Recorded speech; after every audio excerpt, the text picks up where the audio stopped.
Welcome to vidanko.com। আমি সঙ্গীতা, তোমাদের ম্যাথসের teacher. চলো দেখা যাক কি প্রবলেম আছে সলভ করার জন্য।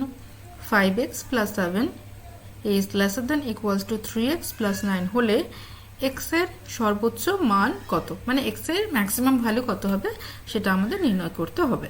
আচ্ছা, তো তাহলে লিখি 5x plus 7 is lesser than equals to 3x plus 9। এবারে সাইড চেঞ্জ করি, 3xটাকে বাঁ দিকে নিয়ে আসি আর 7টাকে ডান দিকে নিয়ে যাই। তো তাহলে 5x minus 3x lesser than equals to 9 minus 7। তাহলে কি হচ্ছে 2x lesser than equals to 2।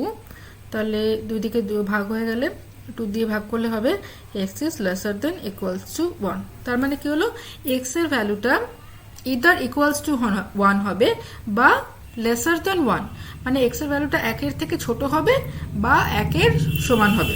ঠিক আছে, মানে x এর ভ্যালুটা এরকম আসবে যদি একটা নাম্বার লাইনে বসাই।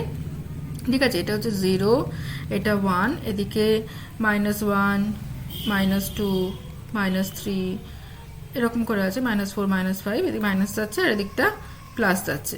ঠিক আছে, তো তাহলে x এর ভ্যালুটা হচ্ছে 1 এর সমান বা 1 এর থেকে ছোট।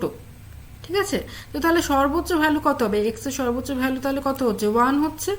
ঠিক আছে, তাহলে সর্বোচ্চ ভ্যালু হবে, সর্বোচ্চ মান হবে, সর্বোচ্চ মান ইজ ইকুয়াল টু x এর সর্বোচ্চ মান হচ্ছে 1। So this is the answer. Thank you for watching vidanko.com। অঙ্কের আরও প্রবলেম এবং সলিউশনের জন্য আমাদের ওয়েবসাইট অবশ্যই ব্রাউজ করো।